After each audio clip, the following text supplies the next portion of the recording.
دنیا کی ہر ناکامی برداشت ہو سکتی ہے، لیکن کیا آپ اس شخص کا حال سوچ سکتے ہیں جس سے قیامت کے دن اللہ بات کرنا بھی پسند نہیں کرے گا؟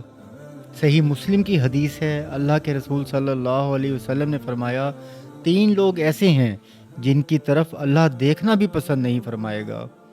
پہلا وہ شخص جو تکبر کی وجہ سے اپنا لباس ٹخنوں سے نیچے لٹکاتا ہے۔ دوسرا وہ شخص جو احسان کر کے جتاتا ہے، جو دیتا تو ہے مگر بعد میں اپنے لفظوں سے دوسرے کی عزت نفس کو زخمی کر دیتا ہے۔ یاد رکھیے، جتا کر دیا گیا صدقہ اللہ کے ہاں رد کر دیا جاتا ہے۔ تیسرا وہ کاروباری شخص جو جھوٹ بول کر اپنا سودا بیچتا ہے۔ ہم اسے منافع سمجھتے ہیں، لیکن یہ در حقیقت اپنے رزق سے برکت کم کرنے اور اللہ کی ناراضگی کو مول لینے کا سب سے تیز راستہ ہے۔ دوستو، یہ وہ گناہ ہیں جنہیں آج ہم نے فیشن اور سمارٹنس سمجھ لیا ہے۔